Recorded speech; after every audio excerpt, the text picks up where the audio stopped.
Buenas noches, muchas gracias por la asistencia a este acto de presentación del libro El país de la desmemoria, del genocidio franquista al silencio interminable, de Juan Miguel Vaquero.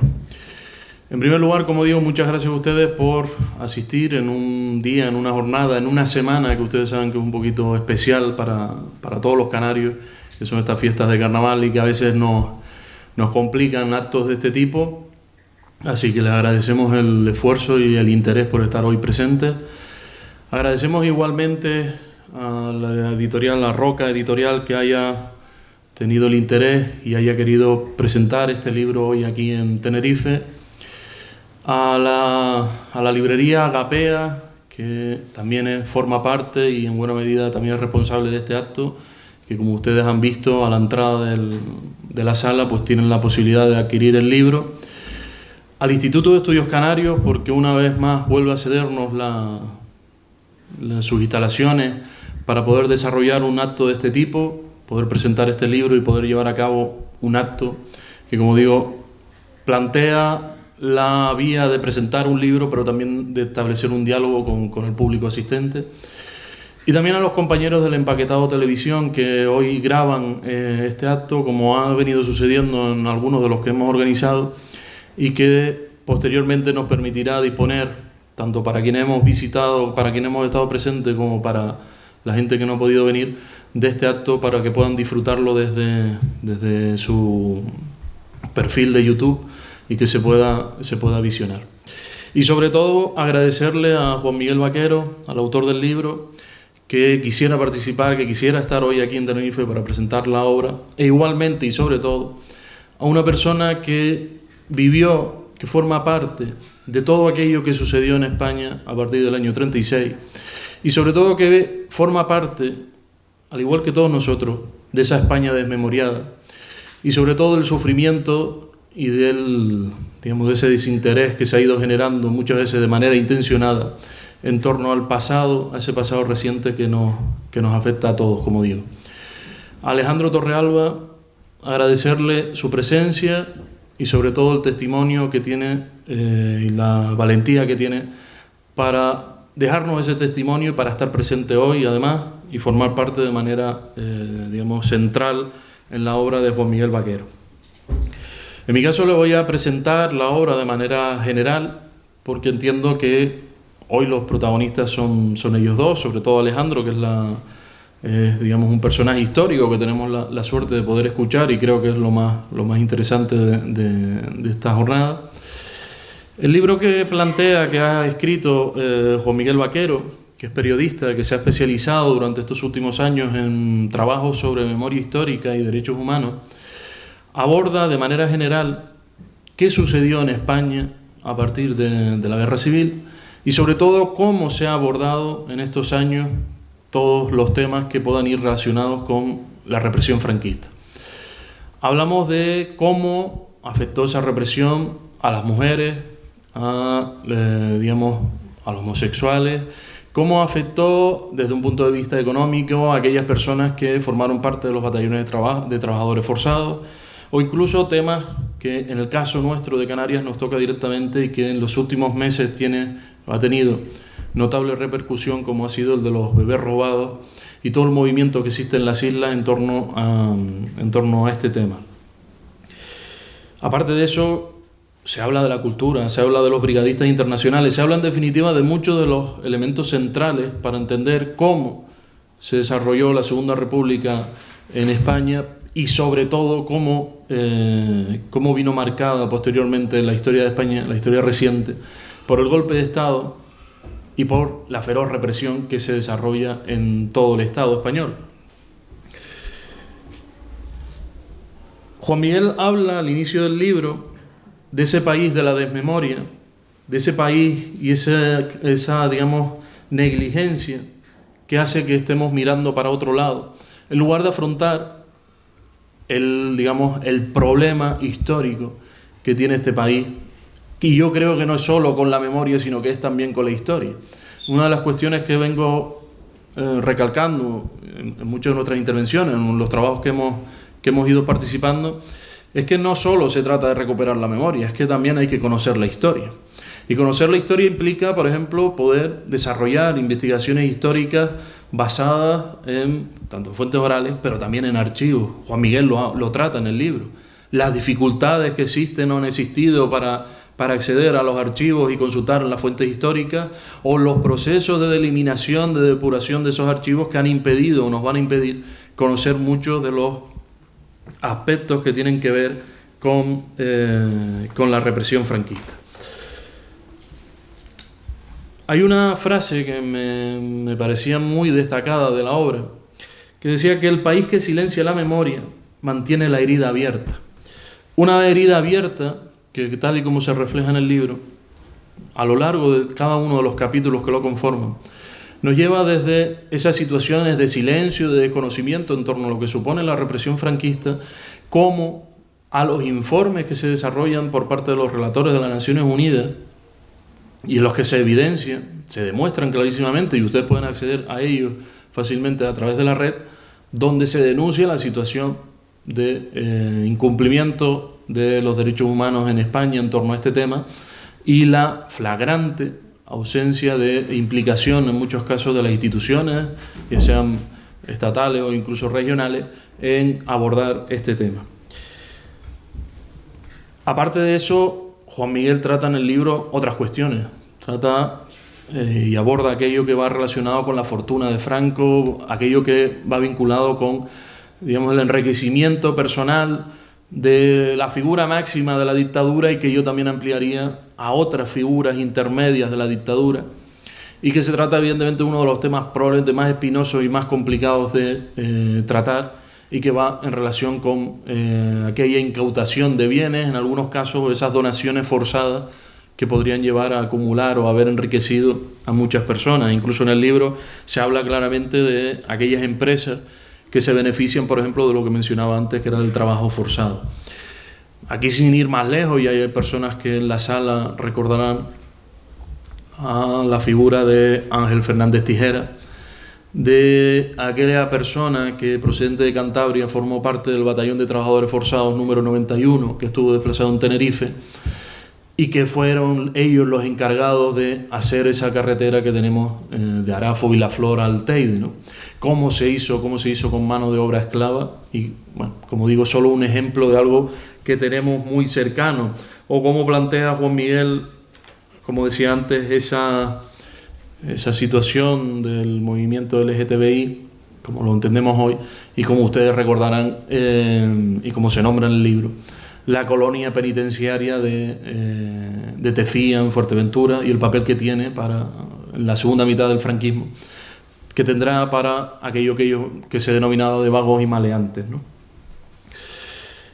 Digamos que el libro, como decía al principio, aborda de manera general todo el proceso de represión franquista, y en la última parte, en los últimos capítulos, aborda una cuestión que es clave en ese proceso de desmemoria, que va precisamente vinculado al proceso de recuperación de la memoria histórica.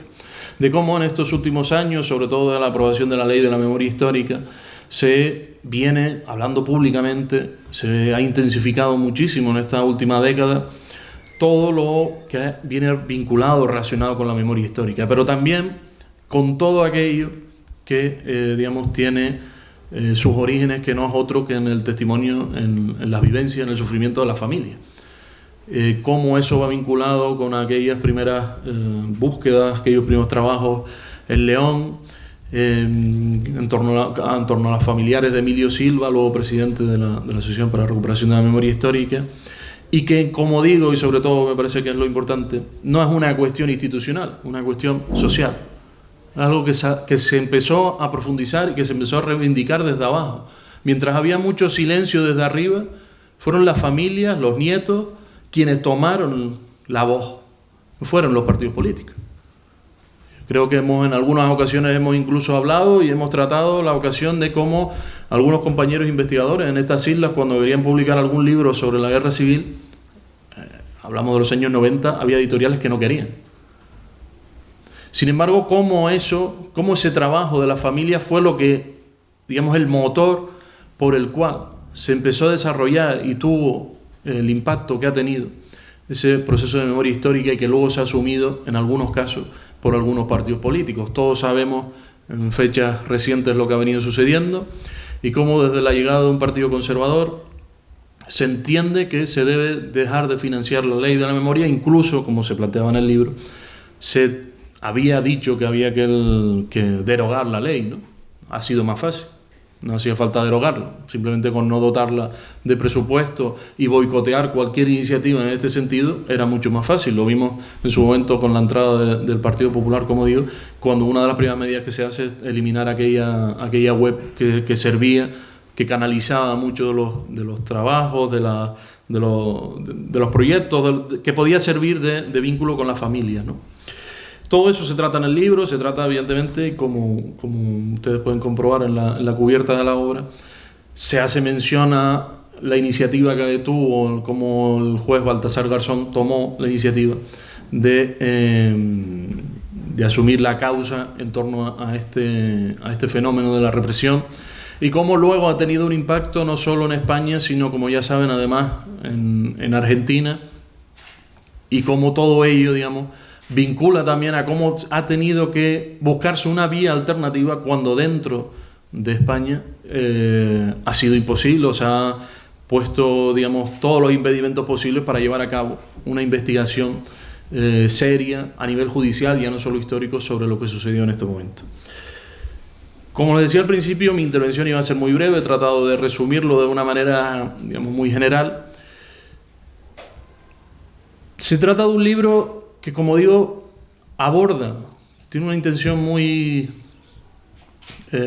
creo que muy didáctica, que permite leer el libro de una manera muy rápida, que le permite hacerse una idea muy clara de lo que sucedió en España en aquellos momentos, pero también de cómo España lo vive en estos momentos, cómo 80 años después se ha interpretado, se trata de recuperar esa memoria, pero al mismo tiempo de cuáles son los problemas con los que nos encontramos a la hora de afrontar la investigación de ese pasado tan reciente que, como digo, sigue estando vivo y que, por ejemplo, tenemos un testigo directo hoy en esta mesa. Así que, sin alargarme más, como digo, les doy paso con Juan Miguel Vaquero, que es periodista, se ha especializado, como decía al inicio, en el estudio de la memoria histórica, de los derechos humanos, que ha publicado 2 libros que son ¿Qué fuera mi tierra?, que ha sido galardonado con el premio Chávez Nogales en el año 2016, y recientemente además Las huellas en la tierra. Además es colaborador habitual del diario.es, y en estos días, si ustedes han estado atentos a los medios, creo que lo habrán visto en varias ocasiones en distintos medios de comunicación, sean de televisión, radio o prensa escrita. Así que, sin más, lo dicho, bienvenido Juan Miguel, muchísimas gracias por estar aquí y cuando quiera.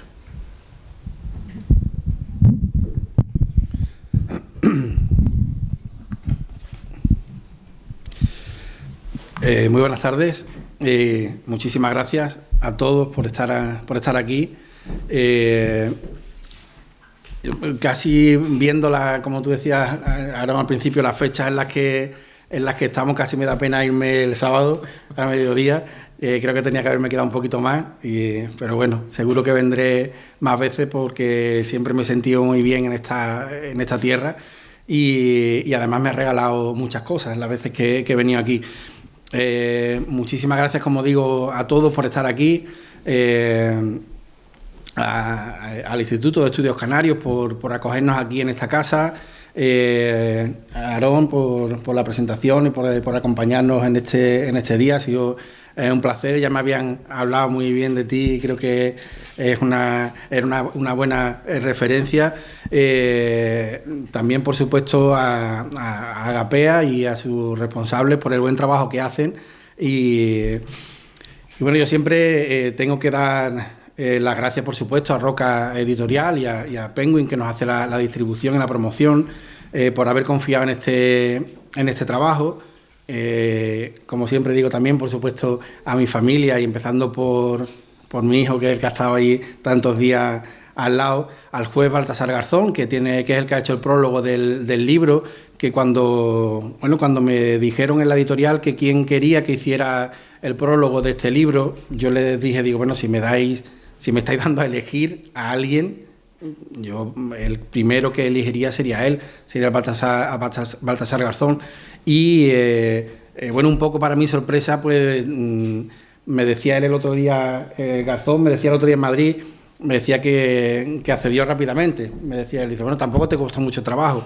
Y efectivamente él accedió rápidamente a hacer el prólogo. El otro día lo presentamos en Madrid y la verdad es que es una suerte tremenda.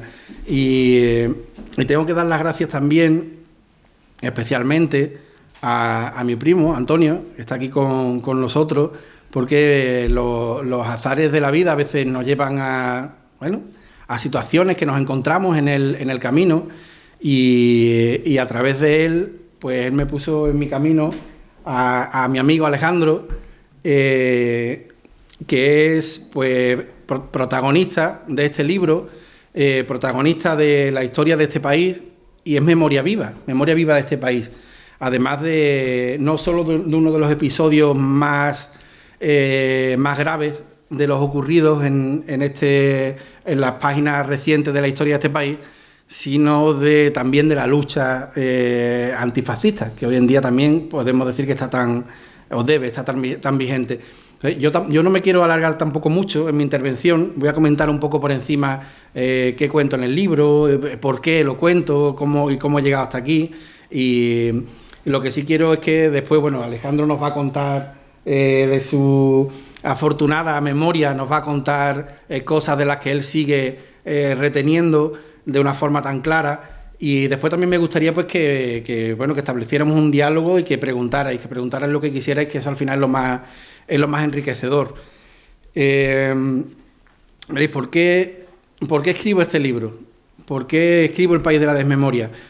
Como decía Aarón en la presentación, pues yo llevo unos años que estoy especializado en memoria histórica, en derechos humanos, voy escribiendo de todos estos temas y en los últimos años también, el fruto de estos últimos años han sido los dos libros anteriores sobre las fosas comunes del franquismo en Andalucía y antes de empezar con el proyecto de esos otros libros, cada vez que me encontraba pues a una viejita o un viejito al que mataron a su padre o a su madre o a sus padres y que yo después publicaba un reportaje y para ellos eso significaba tanto que era una situación muy extraña, porque era una situación de alegría, de ver que tu trabajo le ayuda a alguien en algo tan trágico y tan potente como eso, vivir un momento tan trágico como que te maten a tu padre o a tu madre, pero al mismo tiempo hacía crecer en mí una deuda con ellos, porque esa gratitud de ellos hacia este trabajo siempre es mucho mayor que lo que tú le puedas aportar. Y es además una de las claves de este país, el olvido además premeditado. Entonces, a partir de ahí, de ir conociendo a las víctimas de primera mano, de estar con ellos, de estar también metido literalmente en muchas fosas comunes, pues fue creciendo esta necesidad de contar más, de ayudarles más, de aportar la parte que me corresponde de esa deuda tan enorme que este país tiene con todas las víctimas del fascismo español. Y una de las claves también era una pregunta que se reitera, que la escucho muchísimas veces, mucha gente de diferentes edades, y que pregunta ¿y por qué haces eso? Y esa pregunta es dramática. Es dramática porque es la prueba palpable de la rémora democrática tan enorme que tiene este país. Gente, da igual, de la generación que sea, diferentes generaciones, y que me pregunte por qué escribo de memoria histórica o por qué voy a una fosa común. Es como, este país pues es muy raro en muchas ocasiones, como sabemos, como comprobamos y como vemos, y esto es una de las rarezas que tiene este país. Aquí no hay un relato, no hay un relato común, no hay un relato oficial que sea fidedigno, que esté como yo he intentado hacer en este libro, hacerlo de un modo muy periodístico, pero además sin complejos y sin falsas equidistancias. Me han preguntado alguna vez, bueno, pero ¿hablas de Paracuellos? Pues claro, ¿por qué no voy a hablar de Paracuellos? Si ocurrió también. Y aquí lo que hace falta es eso, hace falta un relato oficial, ya digo, desde el punto de vista de los historiadores, por ejemplo, hay libros y hay estudios y se continúan haciendo y se continúan aporreando las puertas de muchos archivos que están cerrados a cal y canto para que se pueda sacar la información que ahí hay, pero es necesario que esto llegue. Una de las muestras es también que, bueno, que en estos días, pues, que he podido estar, pues eso, que me han llamado de televisiones, de programas de radio para entrevistarme, para que cuente qué significa publicar este libro hoy en día. En este país, a mí me gusta decir que nos han amaestrado o nos han domesticado en el olvido, en el silencio. Eso es algo que no es casual. Es decir, yo estoy seguro que si aquí preguntamos si alguien conoce el nombre de algún campo de concentración nazi, yo creo que se nos vienen a la cabeza nombres muy rápido además. Y si tuviéramos que hablar de campos de concentración del franquismo, que además lo precedieron en muchos casos, ya sería más complicado. Yo vengo de Sevilla, por ejemplo, y en Sevilla había 6 campos de concentración. Uno de ellos, además, de exterminio, en La Algaba, en un pueblo de Sevilla, donde metieron a 146 personas que eran, que estaban en la calle, se podría decir que hoy en día serían sin techo, personas sin hogar, los encerraron allí los dejaron morir de hambre y de enfermedad, allí siguen en una fosa común. Entonces este olvido premeditado lo podemos ver pues en que se falla en las escuelas, es decir, a día de hoy se sigue sin contar realmente lo que ocurrió. Si echamos la vista atrás un poco cuando estuvimos en la escuela o en los institutos, cuando se llegaba a la época reciente de España, la guerra, pero además siempre se une la República con la guerra, ¿no? Como una consecuencia, como si fuera algo que va unido necesariamente. Pues todos sabemos que ese era el último tema, el que nunca daba tiempo tocar, el que se tocaba muy de pasada. Pues eso sigue ocurriendo hoy en día. Sigue ocurriendo más de 80... Bueno, ahora el 1 de abril se cumplen 80 años del final de la Guerra Civil. Y mi hijo, que tiene 12 años, está en el instituto este año. Creo que no le van a contar realmente lo que ocurrió. Y si se lo cuentan, será porque la profesora o el profesor que le toque tenga ese atrevimiento, digamos, de contarlo. Porque además ocurre en más de una ocasión que cuando los profesores y profesoras quieren hacer algo en torno a este tema, en más de una ocasión suelen tener problemas con los padres. Y vuelvo a lo que hablábamos, ¿por qué tienen problemas la gente? ¿Por qué sigue habiendo problemas en hablar de esto? ¿Por qué sigue habiendo esa contestación en estos temas? Pues por esa desmemoria, por ese habernos amaestrado en el olvido, en el silencio, en no entender que hablar de estos temas es una deuda con nuestro pasado, con los que quedaron en el camino, con los que quedaron en las cunetas del olvido. Es una deuda como país, como sociedad que tenemos con ellos, una deuda democrática, pero además es una obligación con el presente, es una necesidad de este país también, sanar todas las heridas, no abrir, como dicen algunos, falsamente, y es también una apuesta para el futuro. Las generaciones venideras merecen un país que haya leído bien su historia, que la cuente bien y que haya ese relato común a partir del cual construir un camino. De otra manera, este país seguirá caminando como esta foto de Robert Capa, que hay un niño caminando, pues este país seguirá caminando un poco con los pies atados, si no nos contamos bien nuestra historia. En este falso o este relato un poco tergiversado que se ha ido contando, esta memoria histórica que construye el franquismo, que nos llega además hasta hoy en día, los historiadores le denominan como franquismo sociológico, pues hay lugares comunes que nos suenan a todos. Por ejemplo, que la República era un caos y que poco menos que era necesario dar un golpe de Estado, o que todos mataron igual, o que fue una guerra en 3 manos. Bueno, pues eso es absolutamente falso. No fue una guerra en 3 manos. Vivimos también días o desde hace un tiempo, en el que vemos como en Cataluña hay quienes definen, no me quiero meter en berenjenales que no me corresponden, pero hay quien define lo que ocurrió en Cataluña como un golpe de Estado, cuando no hubo ninguna víctima mortal, al menos que sepamos. Y sin embargo, muchas veces estas mismas personas ponen paños calientes con lo que ocurrió en este país. A mí me parece muy extraño. Además, hablamos que es un país en el que hay miles y miles de víctimas todavía desaparecidos forzados, tirados en fosas y cunetas. Mucha gente dice que somos el segundo país del mundo después de Camboya. Bueno, da igual si somos el segundo o el cuarto, está la guerra, en Rusia, está la guerra chino-japonesa, es decir, somos el segundo, el cuarto, el quinto, da igual el número. El hecho es que tenemos más de 100.000 personas tiradas en fosas y cunetas y que los familiares, las viejitas y los viejitos, lo único que piden es rescatarlos y darles un entierro digno.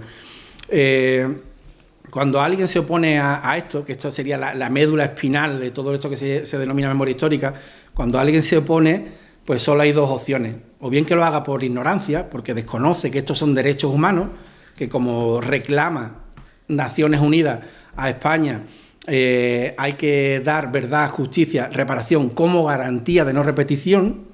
Eso, como decía Aarón, es lo que los relatores de Naciones Unidas, cuando han venido a España, han constatado las deficiencias que hay en este sentido, es lo que reclaman. Pues cuando alguien se pregunta por qué se hace esto, o bien es tan solo por ignorancia, como decía, o por malicia. También estamos acostumbrados, por desgracia, a ver cómo hay determinados discursos políticos de determinados sectores que hacen mofa con las víctimas del franquismo. Esto es algo muy grave, es algo que además en otros países sería delito. En otros países, el que niegue, en Alemania, por ejemplo, si niegas el Holocausto, es un delito. Si haces apología del nazismo, es delito. Aquí nos vemos claramente que no. Hay también las comparaciones muchas veces sirven, y voy a terminar porque el verdadero protagonista de aquí y de gran parte del libro es Alejandro. Muchas veces nos sirven las comparaciones para ver en el país en el que vivimos y en el que nos movemos. Asistimos en estos días o en estos meses atrás al intento de un gobierno, de un país, por sacar a un golpista, a un genocida, a un criminal de guerra, de un mausoleo faraónico en mitad del país, construido además con trabajo esclavo, y vemos cómo la familia, los descendientes de este dictador, que siguen, como cuento también aquí, siguen disfrutando de una fortuna gestada en el latrocinio, en el robo sistemático a los vencidos, como decías también, no solo el propio dictador, sino todos los que estaban alrededor y también los mecenas del golpe de Estado. Pues vemos las dificultades que hay aquí para hacer esto, para sacar al dictador del Valle de Cuelgamuros. En Alemania, en el año 2011, el gobierno de Angela Merkel, que creo que no es de extrema izquierda, ni quiere romper Alemania, ni nada así, hizo esto. Rudolf Hess, que era lugarteniente de Adolf Hitler, estaba enterrado en su pueblo natal, se llama Wunsiedel, estaba en Baviera. Bueno, pues este nazi, estaba enterrado en un cementerio de una congregación católica y se había convertido esa tumba en un lugar de peregrinación nazi, ¿vale? Los nazis iban allí en romería a ver la tumba de este tipo y a rendirle honores, como la de Hitler no la tienen, pues iban allí. La propia congregación católica de ese lugar le dijo al gobierno alemán: oiga, no queremos que este tipo siga aquí enterrado, porque vienen nazis aquí y no queremos esto aquí, esto va en contra de nosotros. Entonces el gobierno alemán, en el año 2011, fue una noche, eliminó la lápida, todo lo que hubiera en la tumba, exhumó los restos óseos de este nazi, de este tipo, los incineró y los arrojó al mar. Y fin de la película. Ya no hay lugar de peregrinación nazi en Wunsiedel. Ahora los nazis, si quieren, que se vayan a una playa y que recen o hagan lo que quieran allí. Vemos la diferencia con España, con este país de la desmemoria. O Videla, el dictador argentino, murió en la cárcel. Además, para mayor escarnio, murió en el Retrete, que lo encontraron muerto. Cuando Videla murió, la gente en Buenos Aires salió a la calle diciendo que ese no se enterraba allí, que allí no se enterraba Videla, que estaba condenado, estaba en la cárcel como criminal de guerra. También vemos aquí lo que prima es la impunidad en este país, no la justicia. No hay ningún criminal de guerra, no ha pasado nunca por ningún juzgado. Billy el Niño, por ejemplo, sigue en Madrid, viviendo en una calle en Madrid a escasos metros de donde vive una de sus víctimas, Chato Galante, que he hablado varias veces con él, y otras muchas víctimas de Billy el Niño, que sufrieron aterradores torturas.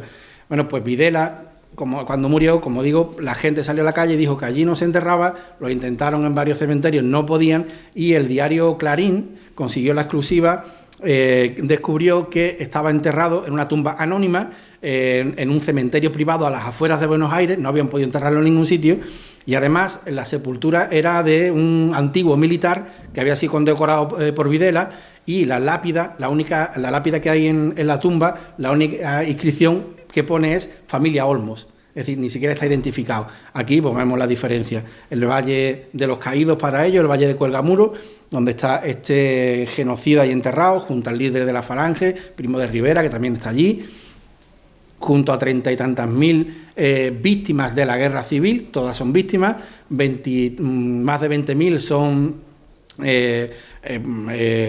víctimas son del ejército franquista y víctimas de la violencia gubernamental o republicana, y otros 12.000 y pico que están sin nombre y apellido, que son republicanos que el régimen franquista sacó de las fosas para enterrarlos allí.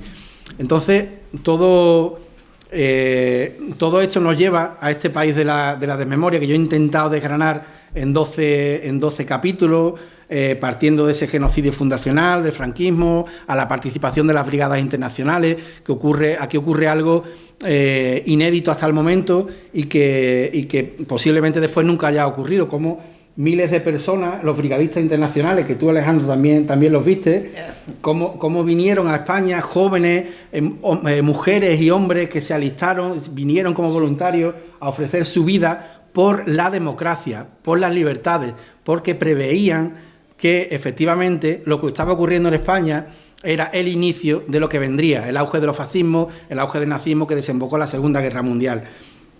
Franco ganó, los franquistas, los rebeldes, los sublevados, ganaron la guerra con el apoyo de Hitler y de Mussolini. Sí.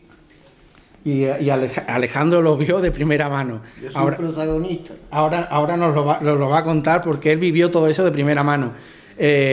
Bueno, pues en otros capítulos eso toca la fortuna corrupta de Franco, la parafernalia simbólica, la ley de memoria, cómo es fallida, cómo no llega a dar toda la reparación que merece, o como decía también Aarón, hay dos capítulos que yo quería tocar de manera especial, que uno lo titulo La memoria LGTBI, porque eran doblemente represaliados, también con el olvido. Tenemos el paradigma de Federico García Lorca, posiblemente el poeta más universal, y lo tenemos tirado en una fosa común, en una cuneta, y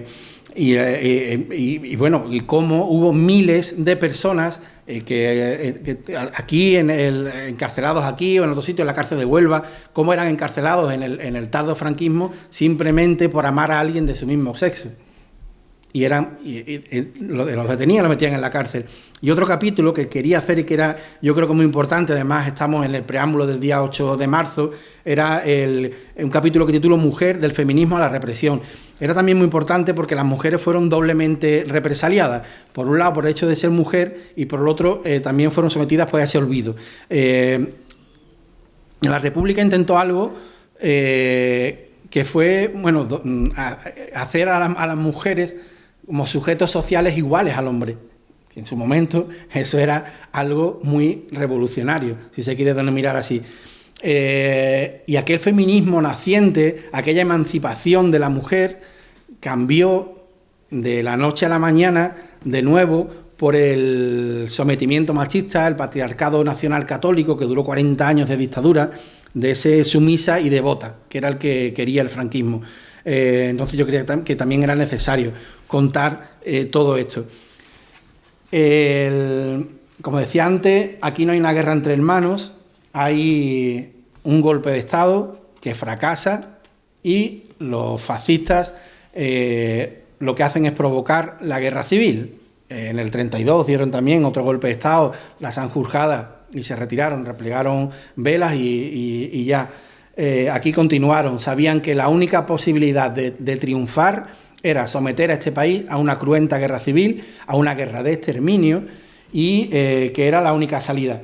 Voy a leer algunos pasajes, porque esto de que de la pedagogía del terror no es ninguna interpretación, no es algo que haya que ver si, no sé, ¿no? Descifrar si era así o no. Solo hay que ver los discursos que decían los propios golpistas.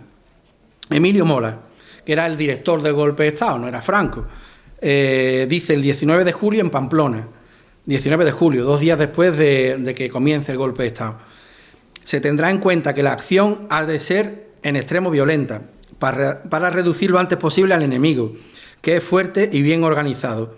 Desde luego serán encarcelados todos los directivos de los partidos políticos, sociedades y sindicatos no afectos al movimiento, aplicándose castigos ejemplares a dichos individuos, para estrangular los movimientos de rebeldía o huelgas. Esto es un llamamiento al exterminio del rival ideológico. Eso es un genocidio de libro. ¿O qué decía Queipo de Llano?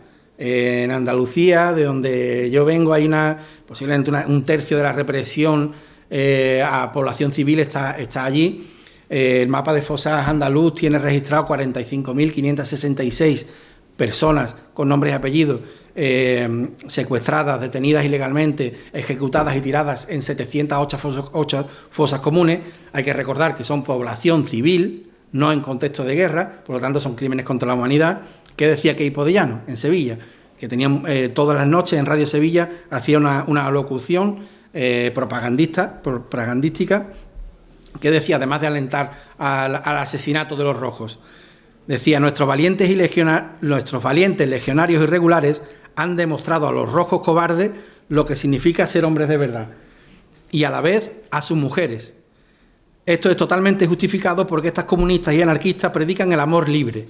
Ahora, por lo menos, sabrán lo que son hombres de verdad y no milicianos maricones.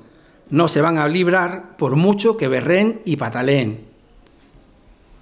Está animando a la violación sistemática de las mujeres.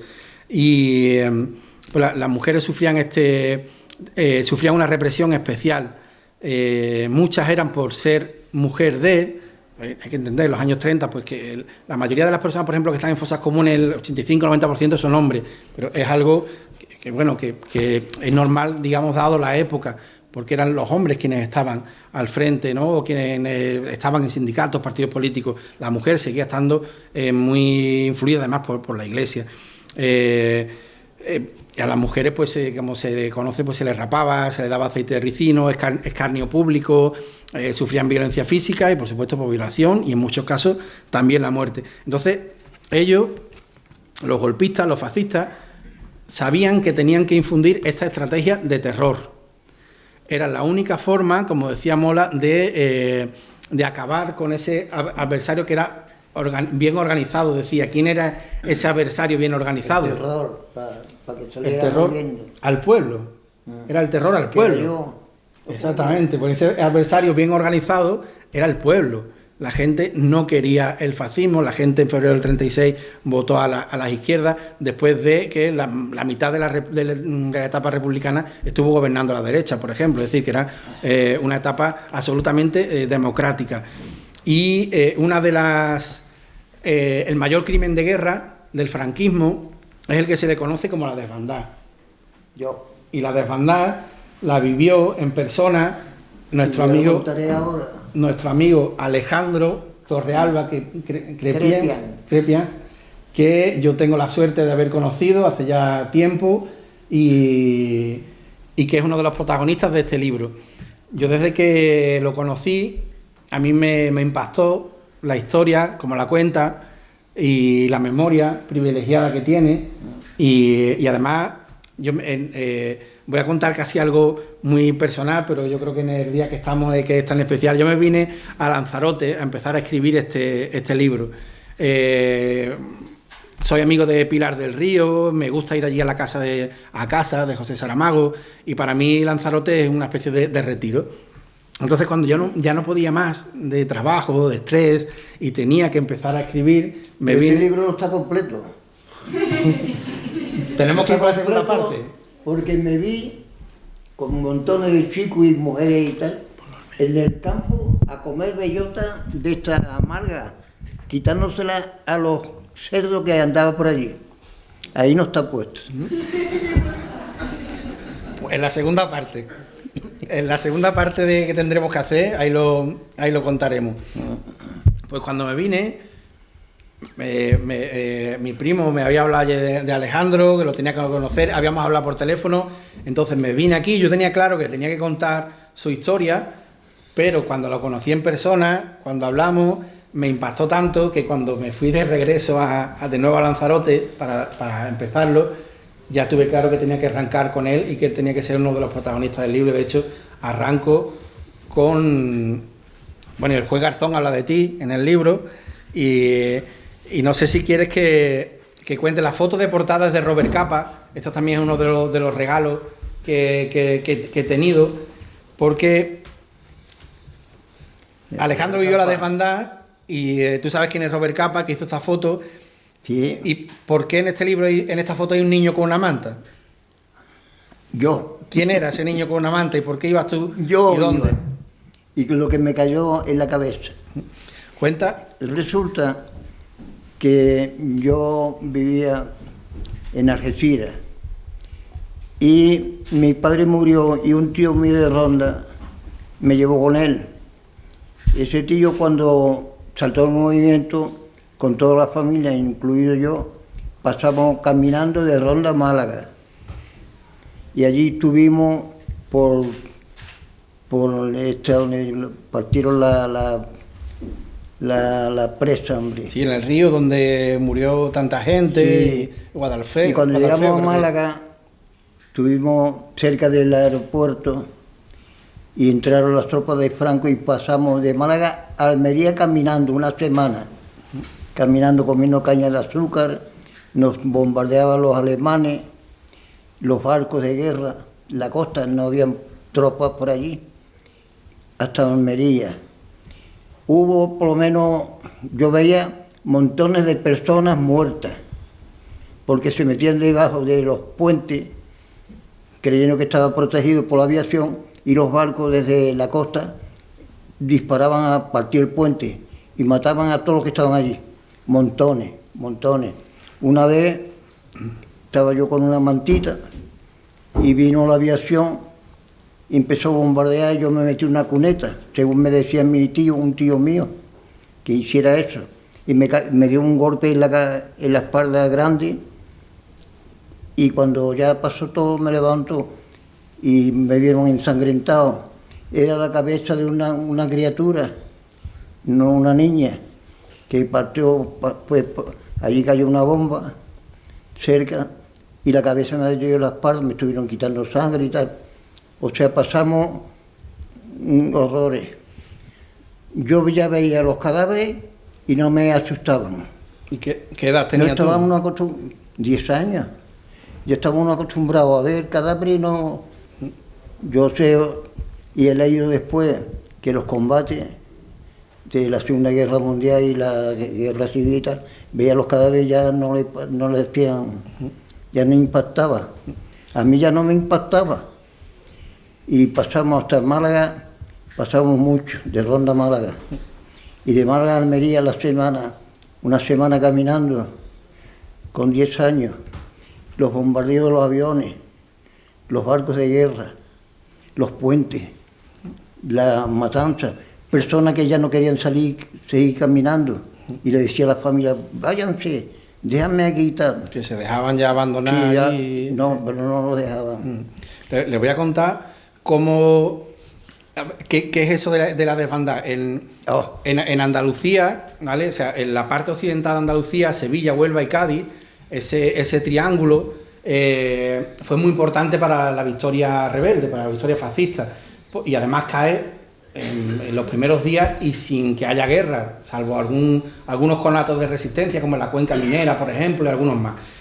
¿Por qué es tan importante? Porque Sevilla tiene tablada, tiene la conexión aérea. De hecho, con aviación alemana hacen el primer puente aéreo militar para traer tropas legionarios, a través de tropas del ejército de África, que habían estado haciendo la guerra en Marruecos, los legionarios y los regulares marroquíes, los moros, que le decían, y Cádiz también por la vía marítima, la tienen ahí. Igualmente, los nazis también ofrecen apoyo para que las tropas puedan pasar tranquilamente. Entonces, en esa zona occidental de Andalucía, la represión es brutal, es una barbarie absoluta. En Sevilla, por ejemplo, hay más de 13.000 víctimas con nombres y apellidos. Una ciudad, una provincia donde no hay guerra, solo represión pura y dura, para esa estrategia del terror. Entonces, una comparación, la dictadura de Pinochet deja en torno a 3.000, 3.500, me decía Garzón el otro día, 3.500 desaparecidos. Yo le decía siempre 3.000, y él, que además encausó y llevó esa causa a través de la justicia internacional, me decía unos 3.500. Bueno, 3.500. En el cementerio de Sevilla hay 4.500 personas. En el cementerio de Sevilla, en 8 fosas comunes. La dictadura argentina dejó en torno a 30.000 desaparecidos forzados, con los vuelos de la muerte, con todo. 30.000. Solo entre Sevilla, Huelva y Granada se supera esa cifra. O sea, es bestial. Entonces, toda la gente que va huyendo de esas horribles matanzas, de ese genocidio fundacional del franquismo, de esa carnicería contra población civil, toda la gente se va concentrando en Málaga. En Málaga. ¿Verdad? Que había allí miles de refugiados. Ojo, población civil, sobre todo mujeres, niñas, niños y gente mayor. Y cuando las tropas fascistas llegan a partir del 7 de febrero del 37... Ahí es donde empieza la huida. La gente, hay un río humano de cientos de miles de personas. Las cifras van entre como una procesión, pero de kilómetros.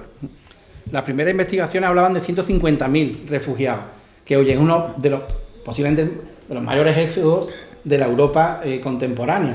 Y las últimas investigaciones incluso casi duplican esas cifras, es decir, podía haber 250.000 personas huyendo, y esas personas, esa población civil, le atacan por tierra, mar y aire, y lo hacen con barcos rebeldes, con tropas de tierra y con aviación, y lo hacen los franquistas con ayuda de la Italia fascista, de Mussolini, y con la Alemania nazi de Hitler. Es decir, que en febrero del 37 Hitler, Mussolini y Franco atacan a decenas de miles de refugiados. Como además como ensayo, utilizan a España como ensayo para la Segunda Guerra Mundial. Y ahí en esa huida es donde Alejandro está con su familia, y yo creo que tú tenías 10 años, y yo creo que la primera persona muerta que tú recuerdas es esa niña, que tenía... ¿Qué edad podía tener esa niña que te cae la cabeza encima? 8 o 10 años. Era más pequeña que tú incluso. Mucho más pequeña, más pequeña. Y nosotros, en la huida de Ronda Málaga, fue caminando, claro.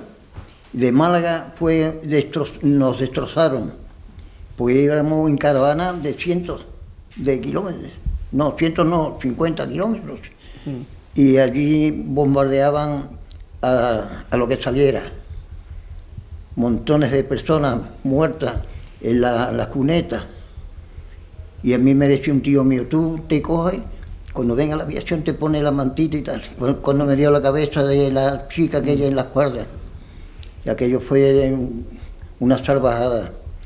Había tres buques rebeldes, creo que eran el Baleares, el Canarias y el Almirante Cervera. Sí, el Cervera y el Canarias el que más bombardeaban. Incluso bombardeaban, porque la gente huía desde Málaga, que había sido republicana, gubernamental hasta febrero del 37, huía hacia Almería, que hasta el final de la guerra sigue siendo... Almería, sigue estando en manos de República. Entonces van a través de la carretera costera, que se le conoce como la carretera de la muerte, y bombardean incluso la montaña para que cayeran los cascotes y producir más daño entre la gente.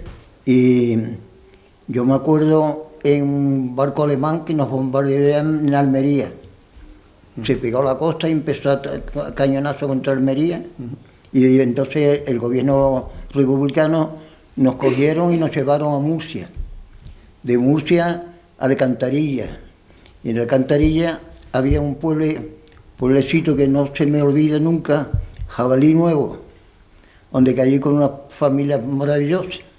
don Pedro Calceta, que eso me quería como un hijo. Y bueno, después, cuando acabó la guerra, nos llevaron a cada uno a su sitio, para ajustar cuentas. Para ajustar cuentas, no cada uno a su sitio, pero para ajustar cuentas. Mataron montones de los que estábamos nosotros, hombres ya, eso los mataban. Después de la guerra. Sí, después. Y yo me acuerdo un campo de concentración entre la línea y Algeciras, un campo de concentración de prisioneros de guerra soldados, y todos los días salían carros cargados con muertos, soldados muertos de la República, y los llevaban como piña, como platanera allí en los carros. Sí, apiñado uno encima de otro. Lo llevaban a los cementerios. Y esto, como decía antes, esta portada de este niño con la mantita, pues está, sí. Cuando yo le... Y vamos con las mantitas. Cuando hablo con mi editor y le cuento la historia de Alejandro y le digo que la voy a... que voy a arrancar el libro con él. Eso está muy fresco en mi memoria. Muy fresco. Y luego pues apareció esta foto de Robert Capa, que es un niño con una manta también cubriéndose, posiblemente como tú dirías. Yo me acuerdo, no sabía si era canadiense, lo conocí, supe que era canadiense, que llevaba una ambulancia y nos ayudaba. Eso sí lo cuento en el libro. ¿Sí lo cuentas? Eso sí lo cuento también. Eso fue otra de las sorpresas del relato de Alejandro, que cuando íbamos hablando me contó que allí había una ambulancia que iba curando a la gente. Sí. Y este era Norman Betune. Y dando chocolate a los chiquillos y eso. Eran parte de las brigadas internacionales. Sí. Y ellos pues... Norman Betune puso allí, por ejemplo, la primera ambulancia que hacían transfusiones de sangre y demás. Y ellos pues iban curando. Además, las pocas fotos que hay de la desbandada eran del equipo, del equipo de él. Y tú recuerdas a la gente allí cómo iban vestidos y cómo, ¿no? Y la ambulancia y cómo la gente sabía que estaban allí para ayudarle. Sí. Y llevamos una cantidad de gente enorme. Y mira que murieron en la carretera, ¿eh? Venían los aviones que allí no había tropas ni nada, era de la población huyendo. ¿Y los aviones pasaban muy cerca? Sí, arrasando. Muchas veces parecía que iban a chocar con nosotros. ¿Y qué te decía tu tío cuando venía? Sí. Que te tiraran, ¿no? En el suelo y te taparan con la manta. Sí, me tapaban con la manta. Y los barcos, mira que coger los barcos, el Canaria y el Cervera y eso, pegarse a la costa de día y de noche, arrasaban con todo. Gracias que había cuneta y se metía uno en la cuneta. Pero una vez se metían dentro de los puentes y venían los barcos y la aviación a partir los puentes, pero estaba lleno de gente. Entonces eso, la mortandad era de miedo. Y veía uno ya los cadáveres y no lo hacía uno, no hacía caso ya. Claro, era como si fuera lo normal. Es difícil establecer el número de víctimas. También los estudios varían entre 5 y 10.000 víctimas. En aquel crimen, entre 5 y 10.000 personas. Sí. Que yo lo veía un montón. Brazos, piernas, cabeza. Claro, un niño de 10 años y que todo ese terror ya lo veía como normal. ¿Qué hacías con más niños cuando veíais un sitio donde habían enterrado a alguien? Subía encima y hacía así. Y saltaban encima, había un promontorio, sí. una fosa que habían abierto para enterrar a la gente allí. Las enterraban en el camino. Y ellos pues... Y lo tapaban con piedra, con palo, y así uno... Y en Torremolinos fue donde viste la presa. Los aviones y eso. ¿Cuál? Los aviones, los combates... Sí. No, y en Málaga. En Málaga. En Málaga, en el aeropuerto, que estuvimos de Ronda a Málaga, no llegábamos a Málaga, sino al lado del aeropuerto, y veía los combates. Unos aviones pequeños, haciendo tal. Llega un momento en que la República sí envía, refuerzos para intentar contener ese ataque masivo. También hay una zona donde las brigadas internacionales ya consiguen parar ese asedio de los fascistas. En Motril. En Motril pararon, de allí ya no pasaron. Y llegamos a Almería, y cuando llegamos a Almería, el barco alemán que nos bombardeó. Eso fue una masacre de miedo. Entonces el gobierno republicano nos llevó a Murcia, de Murcia a Alcantarilla, y había un pueblecito que siempre me acordaré de Jabalí Nuevo, que allí había comida, había de todo, y me llevaron a la escuela, y por las tardes tenía que cuidar cabritas, hasta que acabó la guerra. Y cuando acabó la guerra, cada uno a su sitio. Cada uno a su sitio, mayormente para hacer justicia de la clase de ellos. Montaron a las personas mayores ya, de 20 años, 30 años, eso para librarse de la muerte era una casualidad, pues los fusilaban. Y los moros, había un miedo a los moros, porque los moros entraban, lo que no hacían los españoles, lo hacían ellos. Abusaban de las chicas y las mujeres. Eso fue terrible, terrible. Hoy, pensarlo, me da un... ¡Oh! En enero, cuando estuve aquí, que vine a verte, que además vine con mi hijo, te acordarás, con el Juan Mi Peque, para que te conociera, y cuando nos íbamos de tu casa, nos dijiste algo que yo no sé si te acordarás, y te lo voy a recordar a ver si te acuerdas. Cuando nos íbamos, nos dijiste: llevo toda la vida luchando contra el fascismo, y me queda el tiempo que me quede, y estoy viendo que vuelve otra vez y que no sabéis a lo que os enfrentáis. Yo quiero hablar la represión que hubo, el franquismo, en las Canarias y en Santa Cruz, Faife. Eso se llenó de cabeza. Cuando entraban allí, abrían para meter presos de aquí, se veían cabezas sentadas. Entre ellos, un señor que debía darle vergüenza a Santa Cruz de Tenerife y a los alcaldes, de don Francisco García Talavera. Don Francisco García Talavera. Ese señor era republicano. Él era capitán de barco, iba mucho a Cuba y tal. Y cuando entró el fascismo, le quitaron el título de capitán, le metieron preso en Faife. No lo fusilaron por el hermano, que era médico y era bastante importante en Santa Cruz.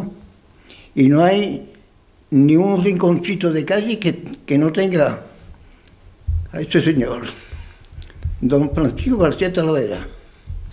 Y todo fue porque era capitán de la Marina. Y de las veces que vino, cuando se llevaron en la guerra de Marruecos, se llevaron las baterías de aquí de la Laguna, vino un capitán que era masón y le dijeron: mira, hay un capitán masón que hay un discurso de él en tal sitio, en Santa Cruz. Y habló también que se hizo masón, sin saber lo que era masonería, y dice: mira, el hacer medio masón era un sacrificio, porque de dinero había que ayudarle a este, al otro y tal. Y si cuando vino la guerra me metieron preso en Faife. Le quitaron título. Y fue una persona maravillosa, don Francisco García Talavera. Yo que no haya un rinconcito de una calle puesta en Santa Cruz, eso es un crimen. Sin embargo, si está el monumento ese grande, sí sigue allí, ¿no? Ese sí sigue. Eso sí. Ese es el país oficial y el de la desmemoria, ¿no? Que en este caso tenemos aquí a Alejandro, que es la memoria viva de este país. Yo creo que le dejamos que nos pregunte algunas cositas y eso. Yo estuve sirviendo aquí en la Laguna, en el Cristo. Tengo fotografías de cuando soldado. Había un capitán, comandante de aquí, de la Laguna, capitán Izquierdo, y había un alférez Lorencito, también una gran persona. y Pérez Andreu, era palmero. Todos fueron muy buenas personas. Y tenía yo mucha confianza en ellos, o sea que me trataban de cierta forma. Ahora...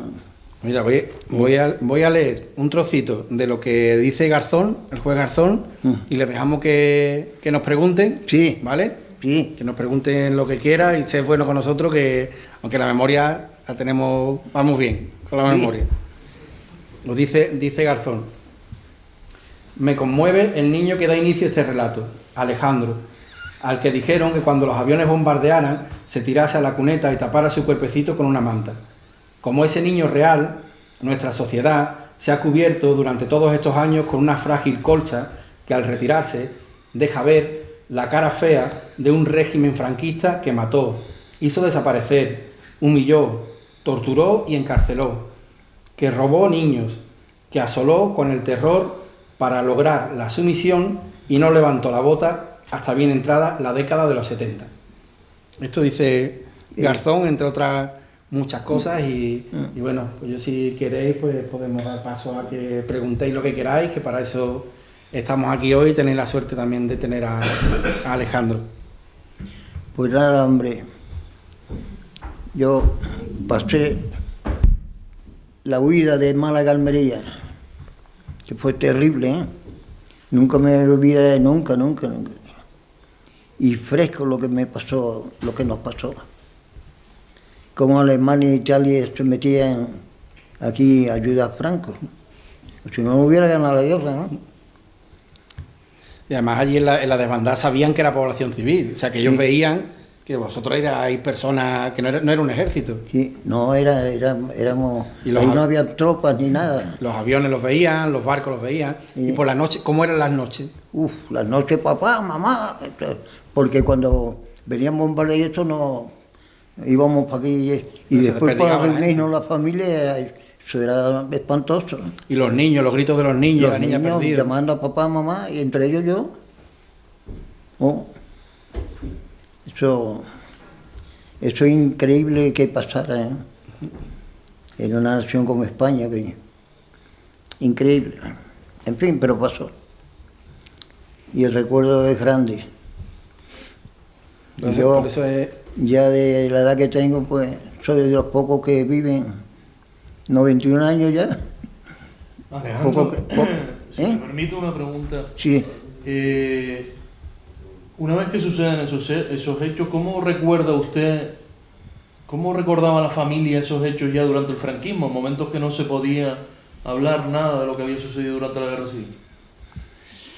¿Eso se hablaba en casa? No, mira, una vez yo tenía en Ronda, tenía un amigo, un vecino y tal, que cuando venían los aviones a bombardear a Ronda, disparaban un fusil, y de mi ignorancia me dije, ¿tú te acuerdas cuando cogía el fusil por los...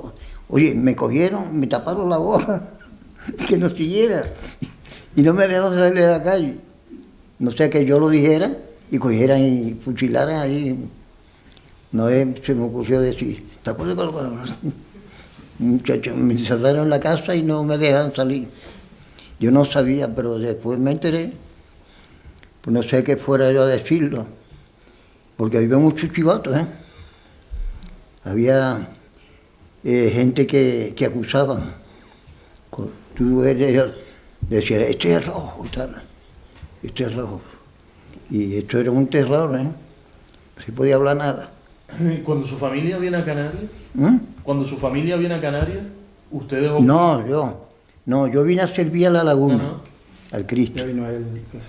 Y en algún momento usted ocultó, evidentemente, esa situación, ese pasado republicano que habían tenido. No se podía hablar. Una vez había un señor, porque un yerno del Marqués de Celada me sacó de asistente. Dice, Alejandro, digo, no, mira, yo veo que los asistentes van con canastitos para comprar el mercado y tal. Dice, no, hombre, mi suegro, el Marqués Celada, era el teniente Monteverde. Y tú tenemos criada y tal, tú, eso nada, es para sacarte del cuartel. Ahora, limpiarme los zapatos, las botas y eso sí, que me atiendan, pero estás libre. Yo vivía aquí en la calle San Agustín número 4, tienda donde vivían ellos, y pasé una vida bastante bien en La Laguna. Conocí a muchas personas, ya han muerto. Entre ellos, no sé si algunos se acuerdan de don Domingo el Quique, que era zapatero, y íbamos allí los soldados de con él. No conoció ninguno a don Domingo el zapatero, al lado de la Universidad Antigua, en la calle allí. En fin, no lo pasé mal en La Laguna, lo pasé bastante bien. ¿Y ahora qué eres? ¿Más andaluz o más canario? A media, ¿no? Bueno, yo soy andaluz y canario. A media de los dos. Después encontré una chica, me casé y tengo 4 hijas. Dejé huella. De hecho, además, el acento andaluz de mi primo es lo que nos ha llevado hasta aquí, porque lo dijo: ¿tú de dónde eres? No escuchó el acento, entonces por eso le preguntaba. Dejé 4 hijos en Canarias y nietas que tengo en Arapo, y dejé huella allí. No sé si alguien... Y todos ellos han ido a Ronda a que conocieran donde yo nací. Todo lo primero que hice cuando mayorcito ya, los llevaba para allá. ¿Y tú quieres volver a Ronda también? Oh, a ver si me operan y puedo caminar y a Ronda. Nada. Y La Laguna, pues siempre La Laguna. Frío en invierno y calor en el verano. A mí me gustaría... Íbamos, desde La Laguna íbamos a los bailes, a las canteras, caminando, entre los calitos grandes que había, cuando estaba sirviendo aquí. Me gustó mucho La Laguna siempre, más que Santa Cruz. Me va a preguntar aquí un compañero. Sí. Yo quería saber cómo creen, supongo que me podrá decir mejor, ¿qué ha afectado todo el tema de la desmemoria a la sociedad o a la democracia española hasta la actualidad? ¿Hasta la actualidad? Claro, sí, a día de hoy en que se ve reflejada esa memoria. Pues muchísimo. Al no existir ese relato común y que todos entendamos como cierto, pues surgen, por ejemplo, lo que se denominan los historiadores revisionistas, que pueden contar la historia como quieran, incluso con falsedades, con mentiras, que hay gente que se las va a comprar. ¿Por qué? Porque como sigue estando a pie de calle, digamos, que sigue estando en tela de juicio, qué ocurrió, por qué ocurrió, cuando es algo absolutamente claro. Nadie, yo creo que actuaría con equidistancia entre nazis y judíos, por ejemplo. ¿No? Pues aquí había un régimen democrático y un golpe de Estado y unos fascistas que provocaron una guerra civil. A día de hoy eso tiene mucha repercusión porque, bueno, desde el refrán que el pueblo que no conoce su historia está condenado a repetirlo, pues vemos como a día de hoy cualquier persona cualquier persona entre comillas, ¿no? O sea, te puedes encontrar gente que te diga, bueno, Franco en realidad un dictador no fue, o no mató tanto, o yo qué sé, o hizo pantanos, ¿no? Por ejemplo, o sea, cosas que son absolutamente casi ridículas comparadas con todo lo que ocurrió, ¿no? Pues esa es la memoria del franquismo que sigue a día de hoy. Es uno de los grandes triunfos del franquismo. Construir su propio relato, construir su propia memoria histórica y que continúe vigente hasta el día de hoy.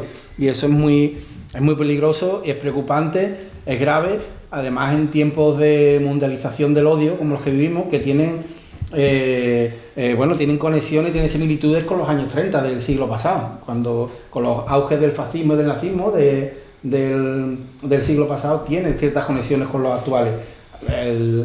Una gran crisis mundial, como en aquel momento, como ahora, la desesperación entre la gente, el no tener un futuro y el agarrarse a estos discursos del odio, como está ocurriendo ahora también, desde Donald Trump en Estados Unidos, Jair Bolsonaro en Brasil, Matteo Salvini en Italia, gobernando como ministro de Interior, todos con discursos absolutamente xenófobos, racistas, homófobos, misóginos, es decir, son discursos del odio y la gente lo está comprando. Un ejemplo está en Andalucía, por ejemplo, ¿no? Que acaba de entrar la extrema derecha ultra y acaba de entrar en el Parlamento andaluz. Yo sí hago una lectura un poco más calmada de los datos de allí, porque no llegan a 400.000 votos, no llegan a 400.000 votos, y además si se hace una lectura fina de dónde han sido esas votaciones, esos votos, son en caladeros, antiguos caladeros del PP, es decir, que son antiguos votantes del PP que se les ha quedado corto ese partido, que reclaman más contundencia, un discurso más fuerte, más potente. El problema en Andalucía es que ha habido una desmovilización por la otra parte, entonces esos 400.000 votos que no llegan han pesado muchísimo porque en el otro lado se han perdido muchos votos. ¿Cuál sería el problema? Que toda esta desmemoria en tantas cosas haga que estos discursos del odio calen también entre, digamos, la gente de a pie, entre la clase obrera, entre la gente, como ha ocurrido en otros países.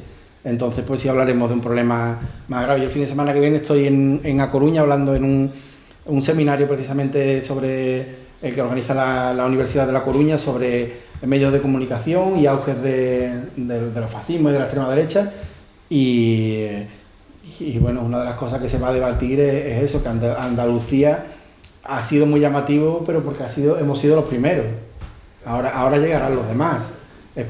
Vamos a esperar ahora que voten en otras comunidades que han sido, de conservadoras siempre, no sé, Valencia, Madrid y otras, ¿no? A ver los resultados que hay ahí. Entonces todo esto es preocupante, ¿sí? Si no se conoce la historia, mal vamos, lo decía Aran también, es que es algo que nos atañe a todos.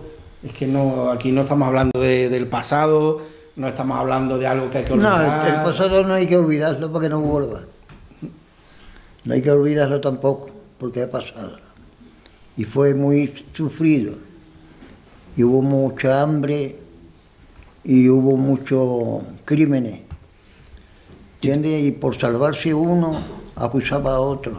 Decía, este es rojo. Y con eso ya... ¿Y tú que has vivido todo eso, tú crees que estamos viviendo ahora tiempo que está volviendo? Hombre, yo, comparado a la brutalidad que yo vi cuando chaval, no lo estoy viendo. ¿Pero y las ideas? La idea hay de izquierda y de derecha. Yo, una vez, hablé con un señor aquí en La Laguna y se calla ese niño, usted es un ignorante. Hay otras personas que piensen por usted es un ignorante. Y eso me chocó mucho. Creo que era un antiguo guardia civil, no sé. Aquí en la calle esta, pues. Y eso no me olvido. Yo era ignorante. Si no me educaban, me tenían muerto de hambre y no me educaban, ni iba al colegio ni nada.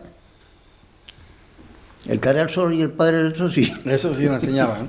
Yo soy un producto del cara al sol y el Padre Nuestro. No lo olviden, yo... Es triste. Triste. Ay, Dios mío. Nada, era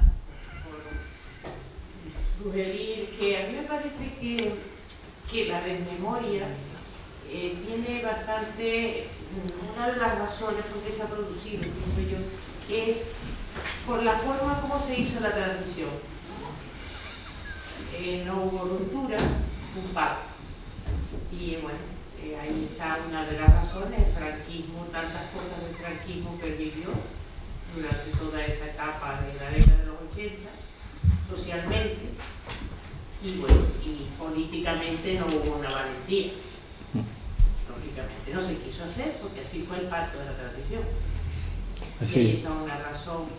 Otra, yo creo que la Iglesia ha sido en esto indirectamente también porque ha hecho que la gente, sobre todo las poblaciones más rurales y la mujer, sea aceptar la sumisión, el papel del pasado, el miedo el miedo. Este país, lo que hablaba con Alejandro, el miedo de que la gente durante la década de los 80 no quería hablar.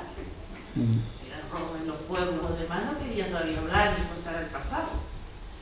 Entonces ahí están unas razones ancestrales que no que esté yo con esto que haya estado bien y no comentando que no se ha sido y los gobiernos que han existido no han sido bien. Sí, en el Congreso además se hablaba del pacto del olvido. En la transición se hablaba así, literalmente, pacto del olvido. O sea, eso se aparca. Con esta perspectiva de estos años, pues bueno, a lo mejor podemos entender que, como se suele decir, había ruido de sable. De hecho, en el 81 hay un golpe de Estado. Pero de hablar de ese pacto del olvido, de ese enterrar la historia, a que en ese momento, bueno, vale, ok, pues a lo mejor se podía tragar por ahí. Pero, y luego, como bien decía, ¿no? Y los gobiernos posteriores, que en los años 80 hay gobiernos progresistas que tienen mayoría absoluta, que lo podían haber hecho. Ese posiblemente hubiera sido el momento de haberlo hecho. Y que en este momento, pues ya todo esto estuviera adelantado en este país, y estuviera solucionado, estuviera terminado, estuviera bien contado, estuvieran las fosas comunes abiertas, estuviera toda la gente reparada. Hubiera sido el momento. ¿Qué es lo que ha ocurrido? Que efectivamente todos los gobiernos sucesivamente que han ido pues a rastras con esa memoria del franquismo y sin querer romper todos los lazos. La ley de 2007, hay que recordar, la ley de memoria es del año 2007. Tantísimas décadas después hay un gobierno que se atreve a hacer una ley y que además se queda corta ya no porque lo dijeran las asociaciones de derechos humanos de víctimas del franquismo desde casi el minuto 1 o que yo lo analice aquí en un capítulo, no, es que incluso el propio gobierno actual, que es del mismo partido del PSOE, en el Parlamento ha metido una reforma de la ley porque es que se queda corta, es que no llega hasta donde tenía que llegar. Entonces este país ha ido continuamente intentando dejar esto en el camino y se va de ese pacto del olvido hasta ahora haber hecho una pequeña parte de la reparación, pero además lo decía tú perfectamente al principio, aquí se ha hecho todo por las víctimas, porque las víctimas han tirado de este carro, el país nunca ha tirado del carro, se han sumado algunos partidos luego a lo que se ha ido generando, pero las víctimas han ido a contracorriente de este país.